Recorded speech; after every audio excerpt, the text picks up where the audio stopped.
সুন্দর এই বাচ্চাটা কেশরহাটের ওই ভাইয়ের, 1,25,000 চাওয়া দাম।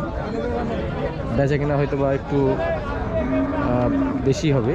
আপনারা দেখতে পাচ্ছেন গলার কাছে আইফোনের অ্যাপেলের চিহ্ন দেওয়া আছে।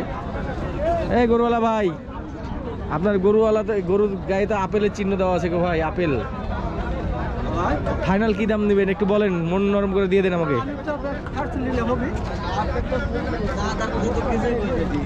বলেন, এই আইফোন আছে তো, মনে করবো যে একটা আইফোন কিনলাম, বলেন 1 লাখ টাকা দিয়ে একটা আইফোন কিনলাম, তাই ভাববো। 22, 15, 10 এগুলো বিক্রি, এগুলো গরু না। হ্যাঁ ভাই, আমি তো কিনে নিচ্ছি ভাই এই গরু। আমি তো আপনার গৃহস্থের বাড়িতে একটা গৃহস্থ তুলে নিচ্ছি। যাক, আপনার আইফোন গরু, আমি আইফোনের দামে নিয়েছি 1 লাখ টাকা, হবে কি? না দাদা, তাই যেটা বললাম ওটা হলে আসে। আপনার ফাইনাল দাম কত শুনি? ওইটাই। বয়স কয় মাস এটা? দাঁত তো হয়নি। না, দাঁতে নেন, আমার কিনা জিনিস, আমি তো বয়স আর কইতে পারবো না। আপনি গৃহস্থের বাড়িতে নিয়ে যাচ্ছি, 15 মাস 16 মাস হবে এরকম। ওরকমই।